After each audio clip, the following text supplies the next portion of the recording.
पिछले 4-5 दिन से अर्थव्यवस्था को लेकर बड़े जोर शोर से चर्चा है।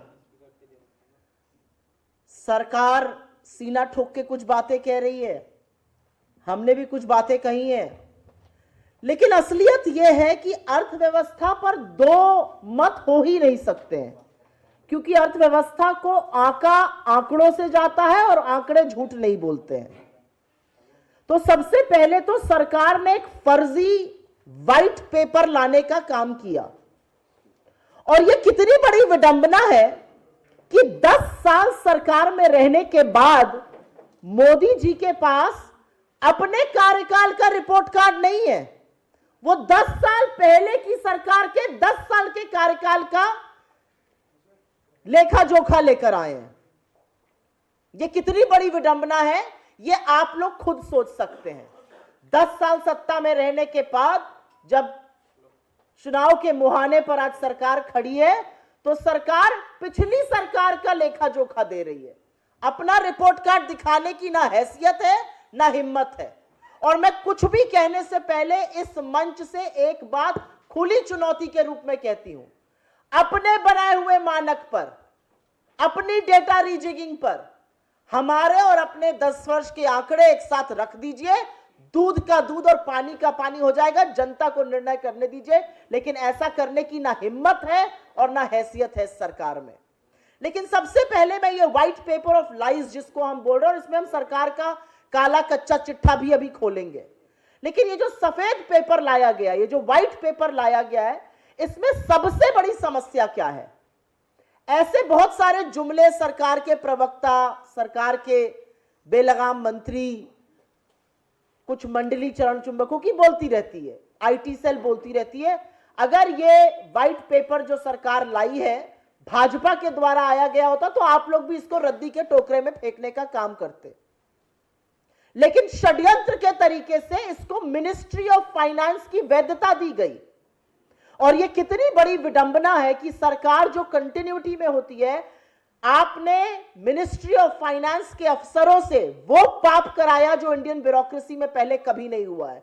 मिनिस्ट्री ऑफ फाइनेंस के अफसरों की वैधता ली गई इस पर, उनको अपने ही किए हुए पुराने काम को नकारना पड़ा, और ये अंडरमाइनिंग ऑफ इंडियन ब्यूरोक्रेसी का, इंडियन लोकतंत्र का, प्रजातंत्र में जिस तरह से कार्य करती है ब्यूरोक्रेसी, अफसरशाही, उसका पूरी तरह से अवमानना है।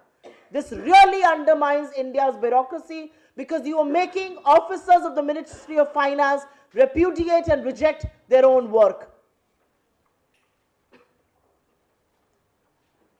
10 साल का फलसफा कुछ पॉइंट्स में अंकित कर देती हूं और उसके बाद में डिटेल में बात कर लेंगे। बड़ी कोशिश की कर लेंगे, बड़ी कोशिश की गई, सीरीज बदली गई, पैमाना बदला गया, सब कुछ कर दिया गया।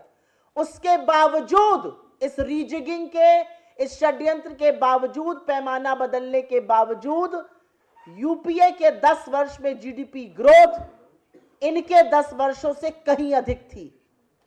डेकेडल 10 वर्ष की एवरेज जीडीपी ग्रोथ 6.7% थी, इनकी 5.9% है। जीडीपी ग्रोथ हमने इनको 6.7% पे सौंपी थी, 6% से नीचे उस जीडीपी ग्रोथ को लाने का काम मोदी सरकार ने किया है। इस सरकार के कार्यकाल में आय घटी है, उपभोग घटा है, निवेश घटा है, बेरोजगारी बढ़ी है, महंगाई बढ़ी है, आमदनी घटी, लेकिन बचत खप गई है। देश पर कर्जा बढ़ा है, रुपया गिरा है, पेट्रोल डीजल महंगा हुआ है, सिर्फ जबानी जमा खर्च सुना गया है। बेरोजगारी हमारे समय की शायद सबसे बड़ी त्रासदी है, लेकिन अगर आप बेरोजगारी में भी युवा बेरोजगारी के आंकड़ों को देखिए तो यह वाकई में एक टिकिंग टाइम बॉम्ब है। यह वो चिंता का पैमाना है, वो ये चिंता का मानक है जो हमारे डिविडेंड को, डेमोग्राफिक डिविडेंड को डिजास्टर में कन्वर्ट कर रहा है, युवा बेरोजगारी। और इन सब के बारे में मैं अभी थोड़ा डिटेल में बात करूंगी। आय, शहरी लोगों की भी आय घटी है, रूरल वेजेस भी घटे हैं। मनरेगा में ज्यादा खर्च क्यों करना पड़ रहा है सरकार को? क्योंकि एग्रीकल्चर में जॉब्स बढ़ रही हैं। किसी भी डेवलपिंग इकोनॉमी में अगर कृषि में जॉब बढ़ती है और मैन्युफैक्चरिंग और सर्विसेज में कम होती है, जो हमारे यहां लगातार हो रहा है पिछले कुछ सालों में। यह चिंता का विषय है। आज एक डेवलपिंग इकोनॉमी इंडिया में मैन्युफैक्चरिंग और सर्विसेज की जॉब घट रही है, मैन्युफैक्चरिंग का शेयर जीडीपी में घट रहा है, मैन्युफैक्चरिंग का शेयर वर्किंग पॉपुलेशन में घट रहा है। यही हाल सर्विसेज का है। एग्रीकल्चर में जॉब बढ़ रही है, ज्यादा से ज्यादा लोग अब खेतिहर मजदूरी करने को मजबूर हैं। Highest number of figures 15.5 crore लोग रजिस्टर कर रहे हैं मनरेगा में। मैंने जैसा कि कहा, निवेश भी गिरा है, प्राइवेट निवेश भी गिरा है। वो सब इंडियन इंडस्ट्री के टाइटन्स जो टीवी पर 10 on 10 सरकार को देते हैं, खूब चरण वंदन करते हैं, पैसा लगाने को नहीं तैयार है इनकी नीति में। और एफडीआई भी घटा है।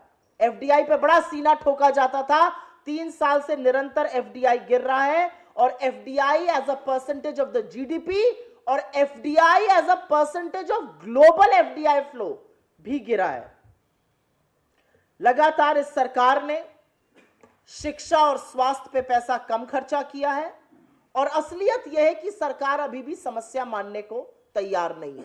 मैं अब कुछ क्रमवार तरीके से कुछ चीजों पर डिटेल में थोड़ा सा बोल देती हूं। मैंने कहा, हर कोशिश के बावजूद, हर षड्यंत्र रचने के बावजूद, डेटा फजिंग के बावजूद, सब कुछ करने के बावजूद भी डेकेडल ग्रोथ, 10 वर्ष की औसतन ग्रोथ यूपीए की 6.7% थी, इनकी 5.9% है। ये सब कुछ चाहकर भी मोदी सरकार झुठला नहीं पाई। और यूपीए में 2 बड़ी चीजें हुई थी। 2008 का इकोनॉमिक डिप्रेशन हुआ था और 2013 का टेपर टैंट्रम हुआ था। असलियत यह है कि कोरोना पर हर बार ठीकरा फोड़ा जाता है। कोरोना आने के पहले इस देश की जीडीपी ग्रोथ आधी हो गई थी और उसके आधे होने का कारण नोटबंदी और विफल रूप से जो जीएसटी लगाया गया वो था। आपकी जानकारी के लिए याद दिला दूं कि 2016 के बाद 2019 में जीडीपी ग्रोथ 3.9% पर आकर गिर गई थी। कोरोना का तब एक भी केस नहीं आया था। 45 वर्ष में सबसे ज्यादा तब बेरोजगारी थी। तो यह सरकार की विफल नीतियों का प्रमाण है। ठीकरा कोरोना पे ना फोड़ा जाए। और आज भी हमारी जो जीडीपी ग्रोथ रेट है वो 6% के आसपास है। जो बड़ी इकोनॉमीज है, चाहे वो यूएस हो, चाहे वो यूरोपियन इकोनॉमीज हो, वो पैंडेमिक में जो उनको चोट पहुंची, जो पैंडेमिक में क्षति हुई उनको अर्थव्यवस्था में, उसको दूर करके अब आगे बढ़ चुकी हैं। हम अभी भी 6% पे ग्रो कर रहे हैं और किसी को भी मूर्ख बनाने का कोई यहां पर मतलब नहीं है। असलियत यह है कि यूएस की इकोनॉमी $21 ट्रिलियन इकोनॉमी है और अगर वो 2-3% पे भी ग्रो करती तब भी हमसे कहीं ज्यादा ग्रो करती है। हमारी महज 3 ट्रिलियन से थोड़ी ज्यादा की इकोनॉमी है। कंजम्पशन, और ये बात करनी जरूरी है, जीडीपी पर मैंने आपको बताया कि कैसे सरकार के लाख आंकड़ों के साथ खिलवाड़ करने के बावजूद 10 वर्ष में सबसे ज्यादा जीडीपी ग्रोथ यूपीए के शासनकाल में हुई। कंजम्पशन, उपभोग, जो लोग चीजें खरीदते हैं, खाने की, पहनने की, साबुन, तेल, मंजन, कंघी इत्यादि, लगातार घट रहा है। कंजम्पशन की ग्रोथ पिछले 5 साल में मात्र 3% हुई है और यह चिंता का विषय है क्योंकि कंजम्पशन हमारी जीडीपी का 60% हिस्सा है। असलियत यह है कि कंजम्पशन को अगर ज्यादा अंदरूनी तौर से उस डेटा को देखा जाए तो अमीरों की सरकार और गरीबों की तरफ बेरुखी साफ होती जाती है।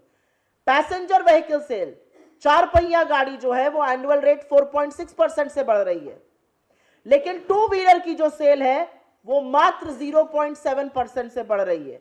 यूपीए के शासनकाल में ये 9% से बढ़ती थी। 2 पहिया वाहन लोअर मिडिल क्लास, गरीब, ग्रामीण क्षेत्र में लोग खरीदते हैं, उसकी ग्रोथ मात्र 0.7% है, जो यूपीए के शासनकाल में 9% होती थी। 1% से कम की ग्रोथ है। तो अभी भी जो अमीरी और गरीबी का फासला है वो उपभोग में भी आपको साफ झलक रहा है। ग्रामीण क्षेत्रों में एफएमसीजी की जो सेल है, साबुन, तेल, मंजन, बिस्कुट, ये कम है। और ये कैसे पता चलता है? आप HUL, हिंदुस्तान यूनिलीवर को देखिए, ITC को देखिए, ब्रिटानिया को देखिए, उनके सेल्स के फिगर देखिए। वो दिखाता है कि कैसे ग्रामीण क्षेत्रों में लोग गरीबी और कम आय से जूझ रहे हैं और इसीलिए साबुन, तेल, मंजन, इस तरह की चीजें नहीं खरीद पा रहे हैं। अब बात करते हैं जो मैंने बहुत गहन विषय यहां पर उठाया था, और वो विषय है कृषि में नौकरियों का बढ़ना और मैन्युफैक्चरिंग और सर्विसेज में नौकरी का घटना। कोई भी डेवलपिंग इकोनॉमी, किसी भी फास्ट ग्रोइंग डेवलपिंग इकोनॉमी में जहां पर डेवलपमेंट की तरह इकोनॉमी जाती है, वहां पर नौकरी मैन्युफैक्चरिंग और सर्विसेज में बढ़ती है। लोग कृषि से निकलकर उन क्षेत्रों में जाते हैं क्योंकि कृषि की जो जॉब्स होती हैं वो कम रेम्यूनरेटिव, उसमें कम पैसा कम आय होती है, ये माना जाता है। लेकिन असलियत यह है कि इस सरकार के कार्यकाल में पिछले 10 साल में कृषि की नौकरियां बढ़ी हैं, मैन्युफैक्चरिंग की घटी हैं, सर्विसेज की घटी हैं। मैन्युफैक्चरिंग की एवरेज ग्रोथ रेट 6% से कम रही है 10 साल में, और जीडीपी में उसका शेयर हमारे शासनकाल में 17% था, वो घट के 14% हो गया है। मैन्युफैक्चरिंग में करीब 12% से 12.5% के करीब लोग एंगेज होते थे जॉब्स के माध्यम से, वो महज 11% हो गया है। इसी तरह से सर्विसेज में भी जबरदस्त गिरावट आई है, और इसका पूरा प्रमाण यह है कि सरकार को मनरेगा में इस बार के बजट में 26,000 करोड़ अतिरिक्त खर्चा करने पड़े, क्योंकि लोग कृषि की मजदूरी करने को मजबूर हैं, उनके पास नौकरी नहीं है मैन्युफैक्चरिंग और सर्विसेज में। अब ऐसा क्यों हो रहा है? ऐसा इसलिए हो रहा है क्योंकि लोगों की आय नहीं बढ़ रही है। उपभोग क्यों कम है? क्योंकि आय नहीं बढ़ रही है। रूरल वर्कर के जो वेजेस हैं वो सिर्फ और सिर्फ 1% बढ़े हैं इस सरकार के शासनकाल में, मात्र 1% इंक्रीज इन रूरल वेजेस। पता नहीं किस मुंह से वित्त मंत्री खड़े होकर कहती हैं रूरल वेजेस दुगने हो गए हैं, उन्हीं का डेटा, और अभी मैं ये जुमले के साथ समझा भी दूंगी कि कैसे उन्हीं का डेटा प्रूव करता है कि रूरल वेजेस मात्र 1% बढ़े हैं। अनएम्प्लॉयमेंट पे बात करना थोड़ा जरूरी है। जैसा कि मैंने कहा, एक भी कोरोना केस आने से पहले 45 साल में सबसे ऊंचे शिखर पर बेरोजगारी थी, और सबसे भयावह स्थिति, ये हमारा आंकड़ा नहीं है, ये वर्ल्ड बैंक का डेटा है, सबसे भयावह स्थिति जो यूथ अनएम्प्लॉयमेंट है उसको लेकर है। सीएमआई का आंकड़ा दीजिए तो ये कहते हैं झूठा है ये आंकड़ा।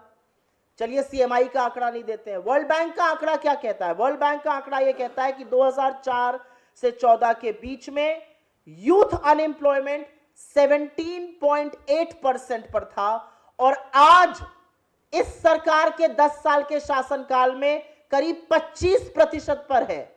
ये मेरा आंकड़ा नहीं है, ये सीएमआई का डेटा नहीं है, क्योंकि सीएमआई का डेटा और भी भयावह है, वो 44% युवा बेरोजगारी बता रहा है।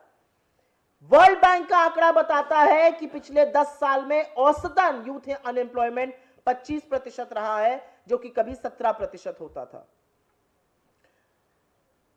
Investment is an act of faith, बहुत बार कहा गया है। मैं विनीत जी को कहती रहूं हमारी बहुत अच्छी पॉलिसी है, बहुत अच्छी पॉलिसी है, मेरी खूब तारीफ करते रहें, लेकिन अपना पैसा ना डालें मेरी पॉलिसी में, अपना पैसा ना लगाइए। यही काम इंडियन इंडस्ट्री कर रही है। जो ग्रॉस फिक्स्ड कैपिटल फॉर्मेशन होता है वो टोटली स्टैग्नेंट है। इंडियन इंडस्ट्री यहां पर पैसा निवेश करने को तैयार नहीं है। हजारों हाई नेटवर्थ इंडिविजुअल्स इस देश की नागरिकता त्याग चुके हैं, और अब सबसे बड़ी बात जो एफडीआई होता है, फॉरेन डायरेक्ट इन्वेस्टमेंट, वो फॉरेन निवेशक जो आपके यहां आकर बड़ा पैसा लगाता है, इंडस्ट्री बनाता है, फैक्ट्री बनाता है, कोलैबोरेशन करता है, नौकरी रचता है, सृजन करता है रोजगार का, वो आपके यहां भी पैसा लगाने को तैयार नहीं है। बड़ी सीना ठोक के कहा जाता था। आज की तारीख में एब्सोल्यूट और net FDI as a percentage of the GDP 16 साल में सबसे कम है, 16 साल में सबसे निम्न स्तरीय पर है। और जो सरकार के लोग आपको पलट के कहेंगे विश्व में भी एफडीआई कम है, विश्व में एफडीआई बिल्कुल कम होना शुरू हुआ है, लेकिन इंडिया का शेयर उसमें लगातार निरंतर गिरता जा रहा है, जो कि बढ़ना चाहिए था, क्योंकि एफडीआई चाइना में जाना कम हुआ है। तो FDI as a total net and absolute कम हुआ है, as a percentage of the GDP कम हुआ है, और ये सारे आंकड़े आपके साथ जो हम पेपर साझा करेंगे उसमें है। और सबसे बड़ी बात यह है कि जो एफडीआई का इंडिया का शेयर है ग्लोबल एफडीआई फ्लो में, वो भी लगातार कम हुआ है। नौकरी कौन बनाएगा? नौकरी सरकार के जो चहेते हैं वो तो बना नहीं रहे हैं, उनका तो स्टॉक प्राइस बढ़ रहा है। नौकरी बनाते हैं छोटे लघु मध्यम उद्योग, एमएसएमईज जिनको कहा जाता है, micro small and medium enterprises. 33,000 MSME पिछले 4 साल में बंद हुए हैं, और जो नए रजिस्ट्रेशन हुए हैं उसमें अधिकांश नए रजिस्ट्रेशन 99% माइक्रो एंटरप्राइजेस के हुए हैं। स्मॉल और मीडियम के रजिस्ट्रेशन भी कम है। सरकार ने एक काम बहुत बखूबी किया है, आपके सिर कर्जा खूब चढ़ाया है। आप या आज कोई बच्चा पैदा हो रहा हो उसके ऊपर 1,13,000 से ज्यादा का कर्जा चढ़ा दिया गया है। जो कर्जा हमारे सरकार के शासनकाल के दौरान 58 लाख करोड़ था, वो 173 लाख करोड़ पार करने का काम विश्व कीर्तिमान मोदी सरकार ने स्थापित किया है। और यहां पर एक बात कहनी जरूरी है, जितनी बात अभी हमने करी है शॉर्ट टर्म है, ग्रोथ, अनएम्प्लॉयमेंट, निवेश, उपभोग। कोई भी सरकार अपने मीडियम और लॉन्ग टर्म में एजुकेशन में, हेल्थ में खर्चा करती है। एसर सर्वे आया है जिसको दुनिया मानती है, यह सरकार नहीं मानती, मुझे नहीं पता। एसर सर्वे कहता है कि 2022 में जो लर्निंग कर्व है वो 2012 के लेवल पर पहुंच चुका है। मतलब जो 10 साल में हमने बढ़त हासिल करी थी वो वापस उधर जा चुकी है, और हम करीब 4.6% एजुकेशन पर बजट खर्चा करते थे, उसको धीमे धीमे धीमे धीमे कम करते हुए 3% से नीचे 2.9% पे बजट ले आई है सरकार। मैं कुछ आंकड़े हैं जो सिर्फ आपकी जानकारी के लिए यहां पर पढ़ देती हूं। यह कंपैरिजन है यूपीए और एनडीए का, और चुनौती है मोदी सरकार को, चुनौती है फाइनेंस मिनिस्टर को कि सेम आंकड़ा जिस पैमाने पर आप चाहिए आप लगाकर प्रस्तुत कर दीजिए, लेकिन आप कर नहीं पाएगा क्योंकि इतने सारे डेटा फजिंग और इतने सारे षड्यंत्र के बावजूद हमारे आंकड़े आपसे बेहतर हैं। ये 10 साल के आंकड़े प्रस्तुत कर रही हूं। यूपीए के 10 साल में अगर पुरानी सीरीज जिसके साथ छेड़खानी की गई ग्रोथ कैलकुलेट होती तो 7.5% पे होती, लेकिन आप ही की सीरीज से अगर कैलकुलेट हो 6.7% पे ग्रोथ है, जो आपके 10 साल के शासनकाल में 5.9% है। फिस्कल डेफिसिट 10 साल में जो हमने सरकार इनको दी 4.5% पे दिया, इन्होंने फिस्कल डेफिसिट 5.8% पे रखा है। डेट, कर्जा हमने जब इनको सरकार सौंपी 58 लाख करोड़ था, जो 173 लाख करोड़ है। डेट टू जीडीपी, कर्जे का जीडीपी का अनुपात हमने इनको सौंपा 67% पर 82% पर ले गए हैं। हाउस होल्ड सेविंग जो बचत होती है, और इंडिया में बचत लोग करते हैं, 23% ऑफ जीडीपी था, 19% जीडीपी का हो गया, क्योंकि लोगों की नौकरियां गई हैं, महंगाई बढ़ी है, आय कम हुई है, लोग अपनी बचत से को खर्चा करने को मजबूर है। फार्म वेजेस, रूरल जो वेजेस होते हैं, आय जो होती है किसान की, 4.1% पे हमने इनको दी थी, 1.3% ग्रोथ पर ले आए हैं। एनपीए, पब्लिक सेक्टर बैंक के एनपीए 8 लाख करोड़ थे 2004 से 2014 के बीच पर, 55.5 लाख करोड़ 2014 से 2023 के बीच में। बैंक राइट ऑफ हमने किया 2.2 लाख करोड़ का, इन्होंने किया 14.5 लाख करोड़ का। अमीरों की सरकार, सूट बूट की सरकार, इनको हम ऐसे ही नहीं कहते हैं। एजुकेशन पर हमने खर्चा किया 4.6% ऑफ द बजट, इन्होंने खर्चा किया 2.9% of the budget. Total exports of GDP हमारे टाइम पर 17% थे, इनके टाइम पर 13% है। यूएस डॉलर हमने रुपया इनको दिया 61 पर, इन्होंने पहुंचाया 83 पर। शेयर ऑफ मैन्युफैक्चरिंग हमारे टाइम पे 17%, इनके टाइम पर 14%। Production of crude oil, Modi ji बोलते थे हम आत्मनिर्भर बनने वाले हैं, 36 मिलियन टन हमारे वक्त में क्रूड ऑयल प्रोड्यूस होता था, 28 मिलियन टन इनके वक्त में प्रोड्यूस हो रहा है। प्राइस ऑफ पेट्रोल 71 रुपए प्रति लीटर पे पेट्रोल हम देते थे, 96 रुपए के पार पेट्रोल इन्होंने पहुंचाया और शतक भी लगवाया। डीजल 57 रुपए पे हमारा था, 90 रुपए पे इनका है। एलपीजी सिलेंडर 400 रुपए पे हमारा था, 1000 रुपए पार इन्होंने किया। और सेंट्रल गवर्नमेंट एम्प्लॉइज, ये जो वेकेंट पोजीशंस की हम बात करते हैं, 33,28,027 सेंट्रल गवर्नमेंट एम्प्लॉइज, 33,28,000 से ऊपर 31,67,000 घटौती की गई, पद को रिक्त रखा गया। और अब मैं इस मंच से, थोड़ा लंबा हो रहा है लेकिन मैं इस मंच से वो जुमले पढ़ देती हूं जिसका नाम अब सरकार नहीं लेती है, क्योंकि गारंटी की नई बात होने लगी है। जो गारंटी 14 के पहले दी गई थी उसका क्या हुआ, वो जुमले निकले। 2 करोड़ सालाना रोजगार, 15 लाख सबके अकाउंट में, सारा काला धन 100 दिन में वापस आएगा। पेट्रोल और डीजल 35 रुपए प्रति लीटर पे मिलेगा। फार्मर इनकम डबल होगी 2022 तक।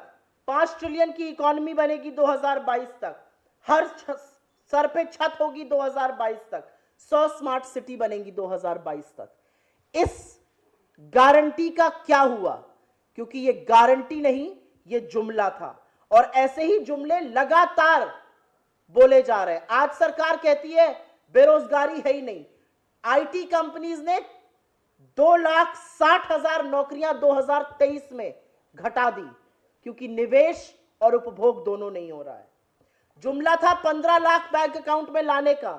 बड़े बड़े स्विंडलर्स, बड़े बड़े वो लोग आप पर चूना लगाकर आपकी नाक के नीचे देश छोड़ के भाग गए। पिछले 10 साल में एक फ्यूजिटिव को सरकार वापस नहीं ले पाई, चाहे वो मोदी जी के मेहुल भाई हो, चाहे नीरव मोदी हो, चाहे विजय माल्या हो, चाहे संदेशारा हो, चाहे रितेश जैन हो। तमाम ऐसे लोग जो देश छोड़कर मोदी सरकार की नाक के नीचे भाग गए।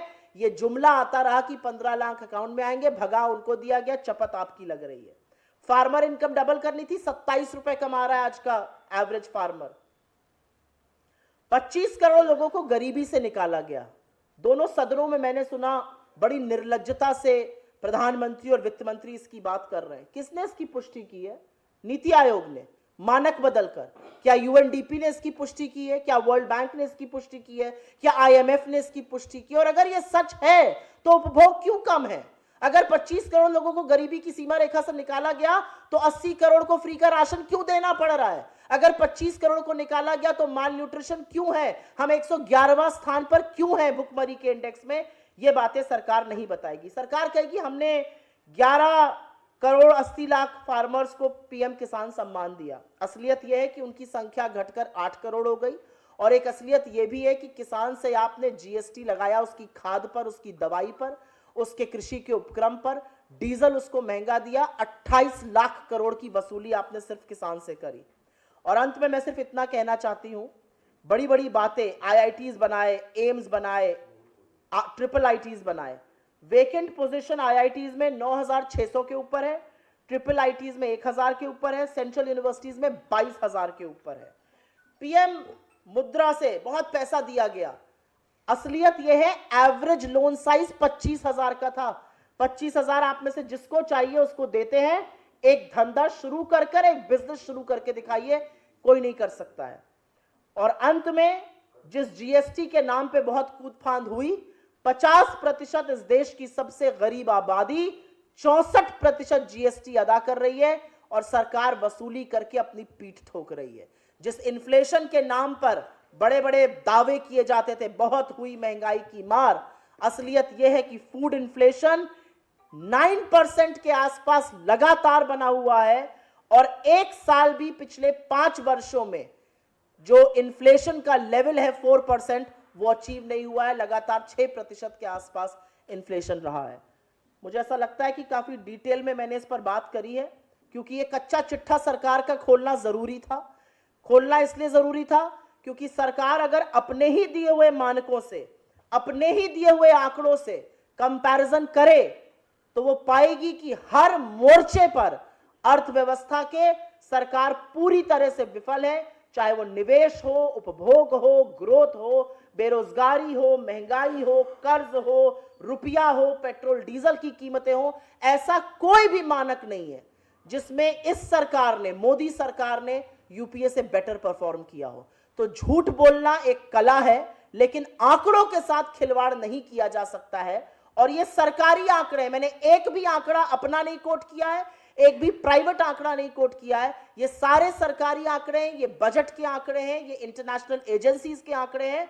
और अगर सरकार के अंदर हिम्मत है तो जिस चार्ट का मैंने यहां पर प्रोडक्शन किया, जो हम आपके साथ साझा करेंगे, ऐसी एक चार्ट सरकार जरूर बनाए और लोगों के सामने लाए। इस देश को निर्धारित करने दीजिए कि हो क्या रहा है।